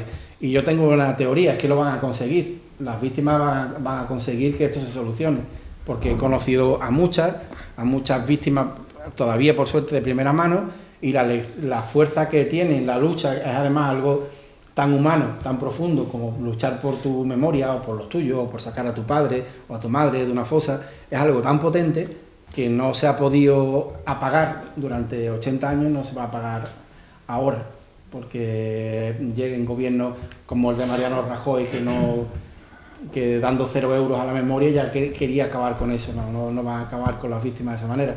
¿Qué es lo que ocurre? Que van a seguir yendo a contracorriente de este país hasta que no se solucione todo, pero bueno, queda camino por andar y seguro que lo van a seguir haciendo. A mí, si me permiten, ahí sí quería comentarlo, porque justamente la pregunta que te he hecho, Celsa, iba un poco por la que yo quería hacerte. Hay una frase en el libro que dice: la nación española necesita una ruptura clara y rotunda con la dictadura. Claro que en 2018, que fue más o menos cuando redactaste el libro, ahora ya en 2019 cuando se publica, estemos planteando 43 años, 44 ya, casi después de la muerte del dictador, estemos hablando de la necesidad de una ruptura clara con una dictadura, hombre, yo creo que ya nos empieza a entender por qué el país de la desmemoria. Eso es fundamental, ¿no? Y luego hay un punto en el que tú dices también, la transición no fue un fracaso absoluto, pero desde luego dista mucho de ser un ejemplo a seguir en su totalidad por otras naciones, y enlaza con esa deuda y con ese país desmemoriado. Tú el otro día, antes hablabas del caso de Billy el Niño. Claro, yo no lo cité al principio, pero bueno, aquí algunos de ustedes lo han vivido. ¿Saben quién fue el comisario Matute? ¿Quién fue el torturador en Santa Cruz de Tenerife? Billy el Niño había en cada capital, en cada ciudad, había un Billy el Niño. ¿Y qué impacto tiene eso? Es decir, bueno, ¿qué impacto tuvo la transición y cómo luego se va generando y construyendo aquello de, bueno, sacrificamos todo por la democracia? ¿Cómo se ha ido construyendo ese relato oficial, que es el que un poco choca con esa ausencia de un relato que nos permita explicar qué sucede después de ese 18 de julio de una manera clara, que no se cuestione? Que no se cuestione que gente como Alejandro vive lo que vive y lo vive por una serie de razones, no por el azar, no por esa guerra entre hermanos que nos dicen. Usted ha citado el caso de Faifes en Tenerife. Aquí no hubo guerra en un sentido bélico. Sin embargo, en Canarias, entre el campo de concentración de la isleta Gando y la cárcel de Faifes, se calcula que aproximadamente 10.000 personas pasaron por ahí. 10.000 personas en un territorio que, insisto, no... Y aquí no hubo guerra ninguna. Claro, delata de la crueldad y de la dureza del fenómeno represivo. Bueno, por seguir dando turno de palabra, Fernando. Yo quería decir una cosa que yo creo que tiene mucho que ver con la no construcción de ese relato que compartiéramos todos, y es que este régimen ha sido tan siniestro que el terror que sembró lo estamos sufriendo todavía hoy. Pero no las personas individuales. Yo creo que los partidos políticos también, que la sociedad en general también. Y a día de hoy, todas las dificultades que hay para poner en claro lo que sucedió ayer, es decir, sabemos más de la época de Felipe II y tenemos más certeza de lo que pasó hace 70 años. Yo creo que está en que la población está todavía aterrorizada, y que además los que ostentaron el poder durante esos 70 años también tienen sus temores, que no son pocos, porque lo que está claro es que cuando tengamos ese relato construido, saldrá para afuera tanta basura. Por ejemplo, eso que decías de la familia Franco, no es de la familia Franco, ni de sus allegados. Eso sucedió en todos lados. Expropiaron y expoliaron todo lo que estaba en manos de gente que apoyó a la República. Se lo quitaron y se lo repartieron. Sus descendientes siguen estando aquí. Disfrutan de esos bienes. Disfrutan de ellos. ¿Y qué pasa si tenemos un relato compartido? Empezaremos a reclamar todo lo que nos quitaron. Queremos, ¿cómo están haciendo, cómo han hecho los judíos? Bueno, pues ahí yo creo que hay una parte importante. Hemos tocado varias claves. Una es efectivamente el robo sistemático a los vencidos, que además se hizo pueblo a pueblo.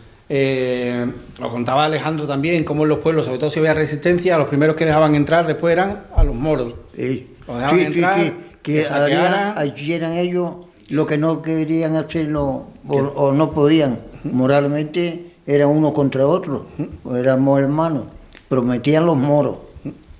Libre, lo que quisieran hacer. Lo que quisieran hacer, lo dejaban unas horas y después... Y el robo sistemático fue, bueno, desde el robo al menudeo, a una mujer que le podían robar una máquina de coser, que era su sustento, que le podía dar de comer a su familia, o una bestia que tuvieran, hasta, bueno, con la familia Franco sigue teniendo el Pazo de Meirán, ¿no? Por ejemplo, en Galicia. O sea, entonces, ahí hay una clave.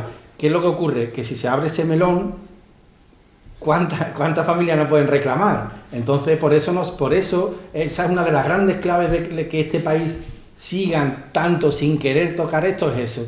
Porque no solo, como cuento aquí, hay empresas con nombres y apellidos que tienen su germen, que hoy están en el IBEX 35, que son las de las más importantes de este país, algunos presidentes del club de fútbol más importante de este país, y es el origen de esa empresa viene de usar esclavos del franquismo.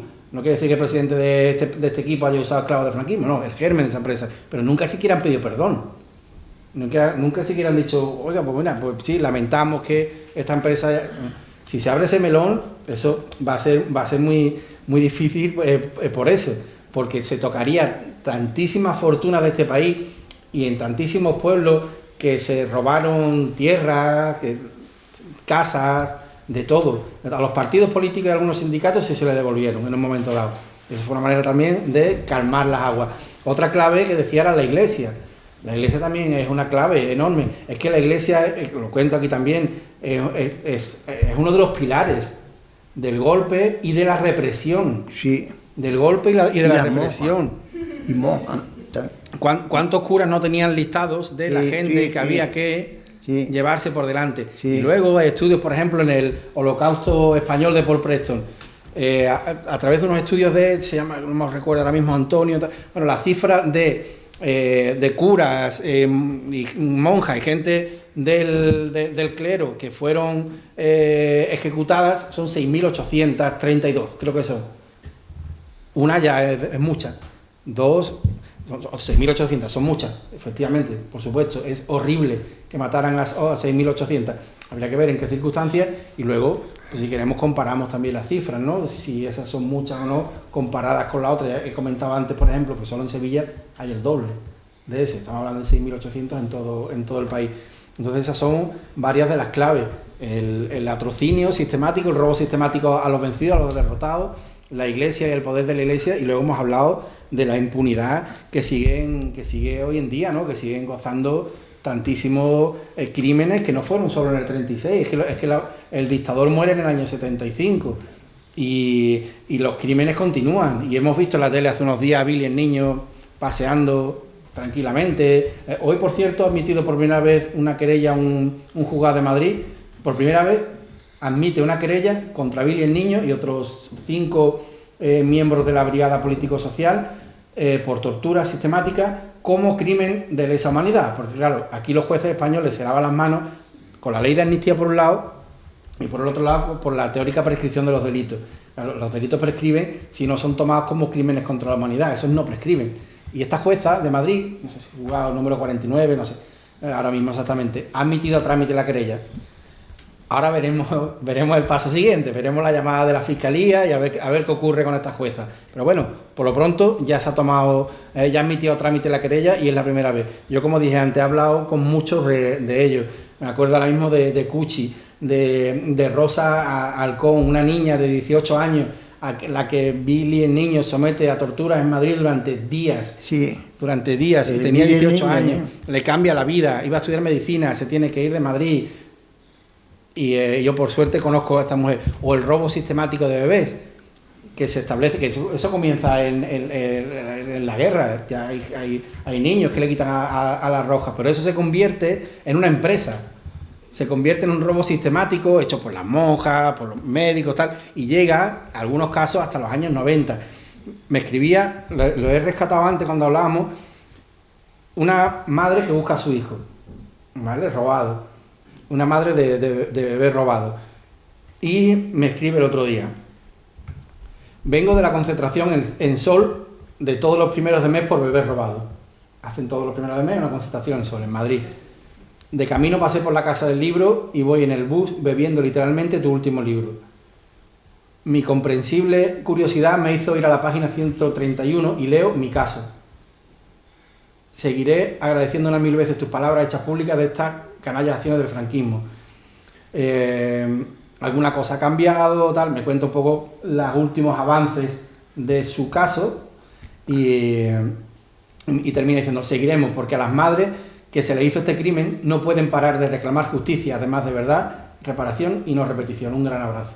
Estos pues son absolutos regalos que una mujer que sigue buscando a su hijo a día de hoy pues se emocione por leer su caso aquí. Y aquí vemos que esto no es pasado, que esto es presente y que está absolutamente vigente, y los crímenes siguen impunes y las víctimas siguen reclamando justicia y no la tienen. Yo digo una cosa.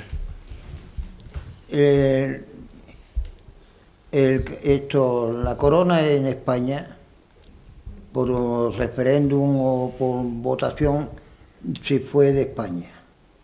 Se fue. El rey Alfonso XIII huyó Ahora bien, de España. Una vez que vino Franco, una vez que Franco murió, esto debe haber habido un plebiscito de votar a la República o la corona, Que gana la corona, pues el rey. Que gana la república otra vez, pues debe haber venido la república. ¿Entiendes? Pero puesta por el pueblo. El pueblo no es el que tiene el poder, pues no lo he visto. Sin embargo, la monarquía la puso Franco, la que tenemos ahora. Fue Franco el que la puso. Una vez había aquí un comandante de La Laguna, que lo conocí de capitán Izquierdo, y llegó a coronel. Y era muy buen amigo mío. Lo veíamos aquí por la... Digo, señor Izquierdo, mi general dice, no, llegué a coronel, digo, pero el pueblo no es el que manda. Yo le nombro general. Y dice, ojalá, Alejandro, ojalá. Capitán Izquierdo. Es muy conocido, Izquierdo, de los laguneros ya de edad. Y el alférez Lorenzo, era maravilloso. Yo tenía muy buena amistad de aquí, en La Laguna. Tengo fotografías. Y los bailes, nos íbamos desde aquí a las canteras a bailar de noche. Los galitos grandes que había. La Laguna era La Laguna siempre. Y, en fin, la historia va pasando, viene gente nueva. Yo los veo ahora, mira, la juventud ha cogido, ya se lo dije hoy a mi hijo, hablando con él, al venir para acá, ha cogido altura, presencia, guapísima. Más grande ahora que antes. Antes era marca comida y la ropa no era adecuada, pero hoy hay una elegancia de miedo, ¿eh? Como iba antes la gente rica, ¿no? Como antes la gente rica nada más, ahora un poco más. Sí, y además vistosa, coño.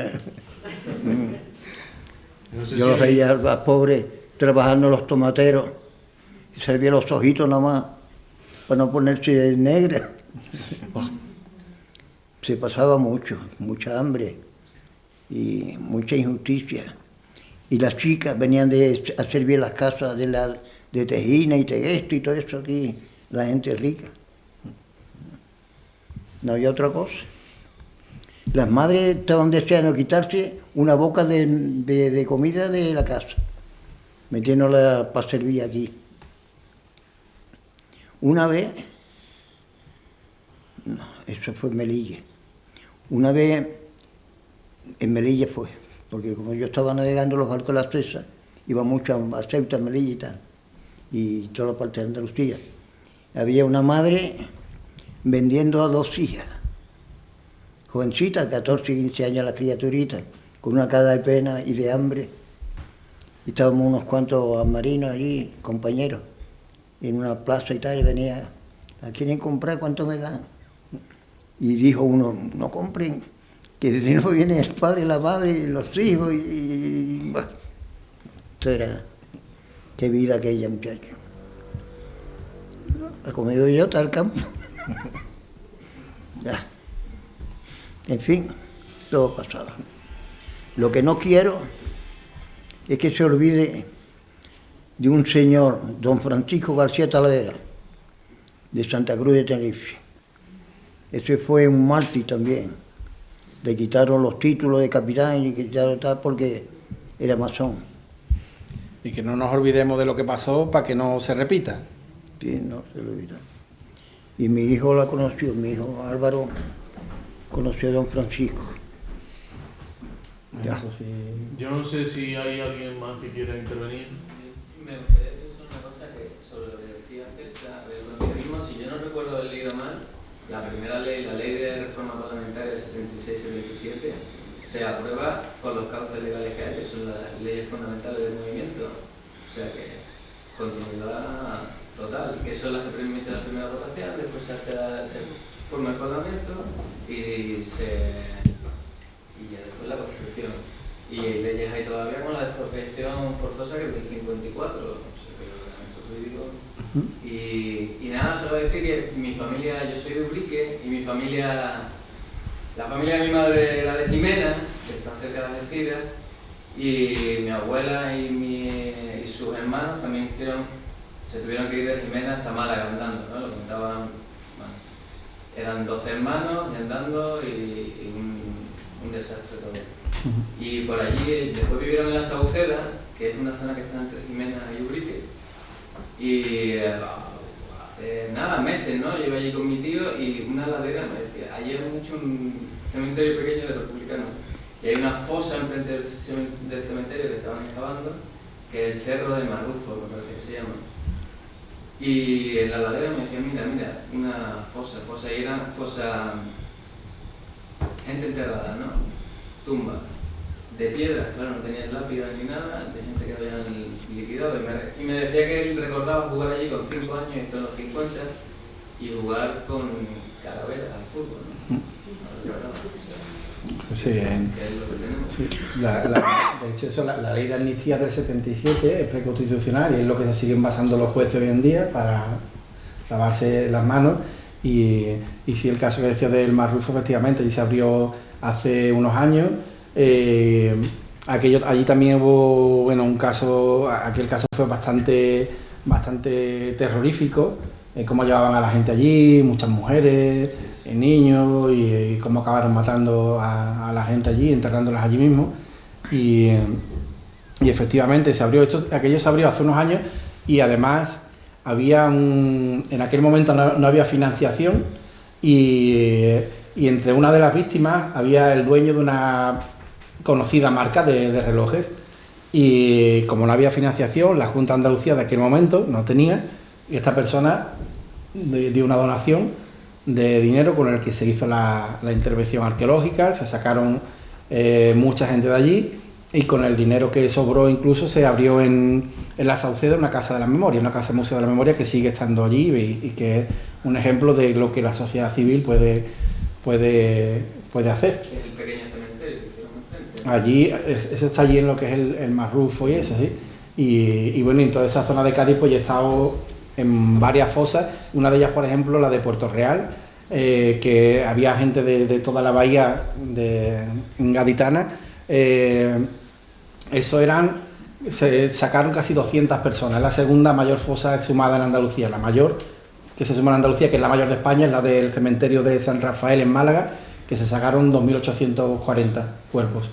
La segunda mayor abierta, no que sea la mayor por dimensiones, sino la segunda mayor abierta es esta de Puerto Real, casi 200 personas, era en un tramo del cementerio que eran 30 metros de largo por 2,5 de ancho. Allí estaban casi esas 200 personas y era absolutamente terrorífico.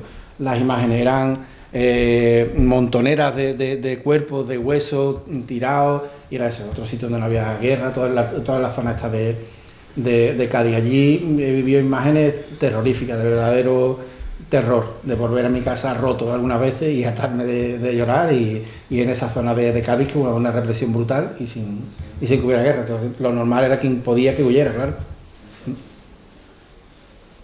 Hablabas antes también el auge otra vez de la ultraderecha. ¿Cómo crees que desde los medios se debe tratar todo este asunto? Hay quien dice que mejor no hablar del tema, hay quien dice que tratarlo con mucha rigurosidad. Pues tratarlo con mucho cuidado y desde luego no hacerle la campaña de manera... Bueno, ellos se basan mucho en... Hablamos de la ultraderecha, no de los partidos tradicionales o de la nueva derecha, sino hablamos de la ultraderecha. Se basa mucho en las redes sociales, en crear conflictos. O sea, están copiando la estrategia de Donald Trump, por ejemplo, eso está estudiado, que hablen de ti aunque sea mal. Entonces por eso lanzan todo tipo de historias que nos podemos llevar muchas veces las manos a la cabeza, ¿no? Decir, bueno, ¿qué les ocurre? ¿Tienen alguna tara mental o algo? ¿Qué les pasa? ¿Por qué dicen ese tipo de cosas? No, porque sueltan esos abruptos porque les sirve para estar ahí, para que se mueva. Entonces, ¿qué hay que hacer? Tratarlo pero con muchísimo cuidado. Hay una fórmula que es...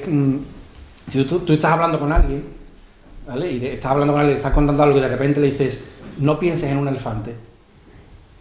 La imagen mental que viene es la de un elefante. Pues un ejemplo, en Andalucía, por ejemplo, sacaron, una de las primeras cosas que dijeron fue, hay que expulsar, la Junta de Andalucía tiene que expulsar a 52.000 inmigrantes ilegales que hay. Bueno, varias cosas. La Junta de Andalucía no puede expulsar a nadie. La expulsa el Estado después de un procedimiento administrativo, tal. Otra cosa, ilegal. No hay nadie que sea ilegal, ¿no? En todo caso no tendrá la documentación arreglada, algo tal. Pero soltaron la cifra. 52.000 los titulares, muchos titulares de prensa.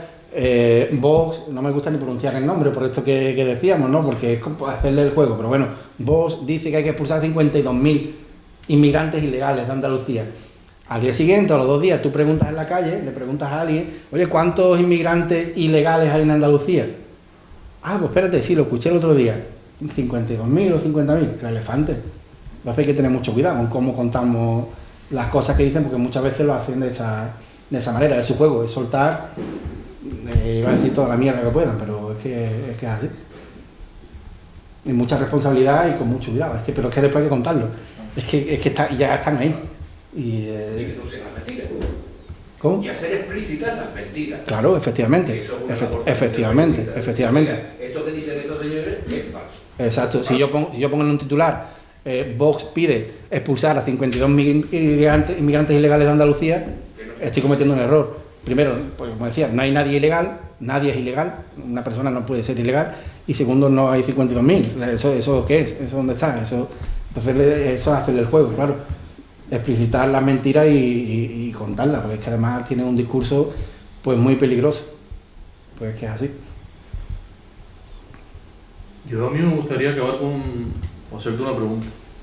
Normalmente cuando nosotros hacemos las entrevistas, en este caso estamos en orden inverso, me suelen preguntar si hemos tenido problemas a la hora de hacer los archivos, si hemos tenido problemas a la hora de hacer nuestro trabajo.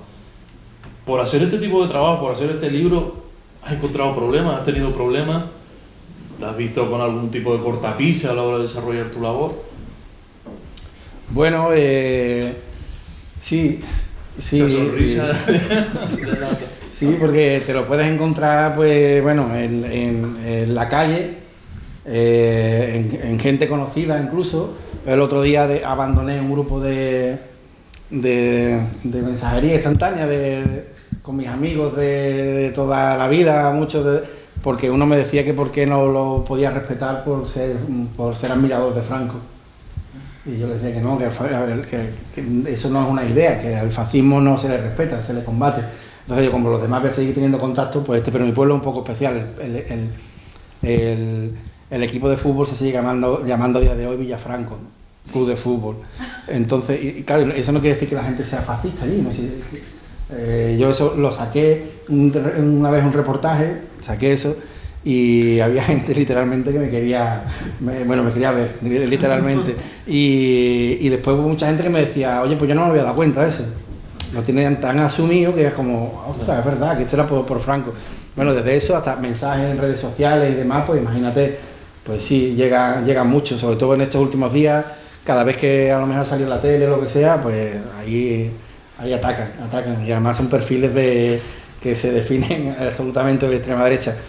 Y después, pues, bueno, la Fundación Franco, por ejemplo, es una anécdota, pero me tiene bloqueado en Twitter desde hace mucho tiempo y además me puso una suerte de aviso de vamos a tener que contratar a Juanmi Vaquero, me etiquetó para que, ¿no?, sus seguidores vieran quién era, y luego seguidamente pues ya me bloqueó.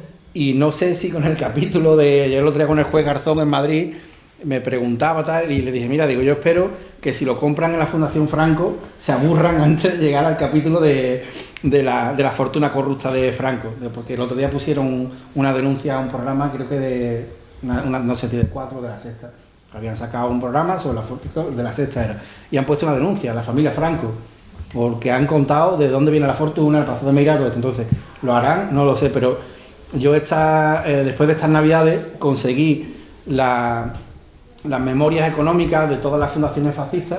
Yo llevaba años pidiéndolas al Ministerio de Justicia del gobierno de Mariano Rajoy y no me las daba, y ahora a través del un senador de Compromís, de Carles Mulet, sí las hemos conseguido y yo las conté. Me pegué, eran más de 2.500 páginas, la mitad de las Navidades me las pegué viendo todo eso. Entonces, bueno, yo saqué la Fundación Franco, el resto, la Serrano Súñez, Primo de Rivera, todo. Y saqué la Queipo de Llano. Yo detrás de la Queipo de Llano llevo años. Yo a los nietos del dictador, del genocida, los he seguido en juicio y los he pillado después en la calle porque nunca quieren hablar. Llevo años detrás de ellos. ¿Por qué? Porque este tipo es el que provocó las matanzas en Andalucía, él sigue enterrado con honores en la Basílica de la Macarena en Sevilla, mientras, como decía antes, en el cementerio de Sevilla hay 4.500 personas, etcétera, y ellos siguen teniendo las prebendas que consiguió su abuelo en este caso. Bueno, pues cuando publiqué las cuentas de la fundación, mandaron un burofax al periódico, al diario, lo mandaron a Madrid, pues amenazando con denunciar, y además es muy curioso porque yo cuando lo leí digo, bueno, es como si vivieran en otros tiempos, un poco todavía.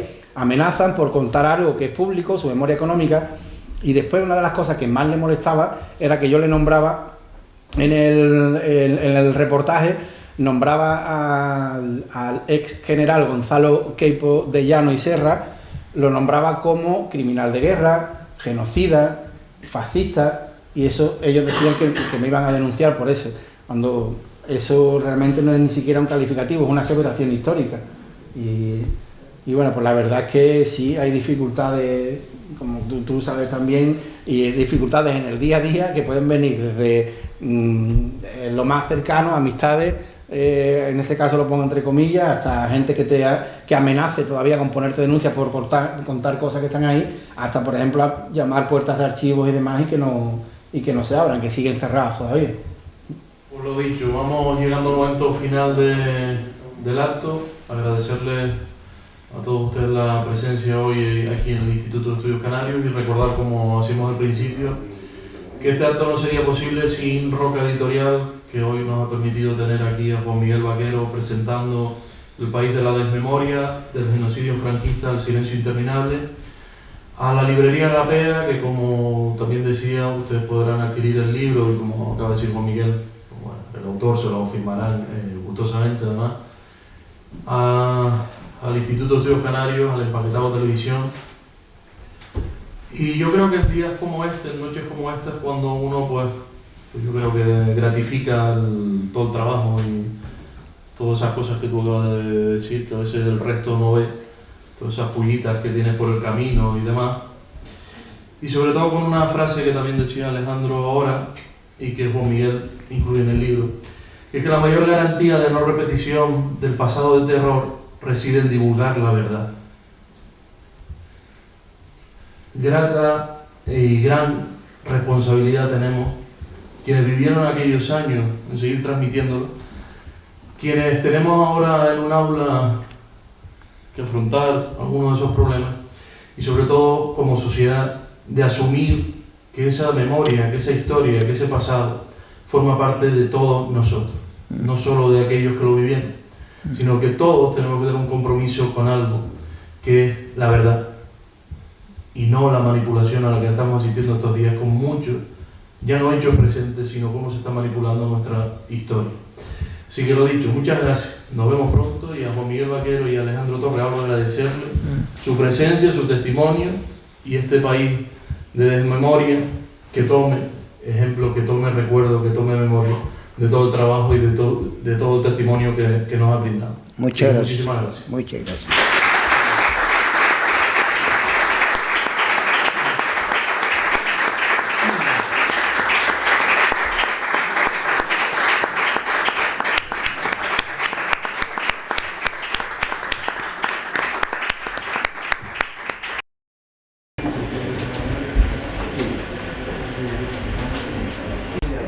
Vamos a firmar los dos, ¿vale? Sí.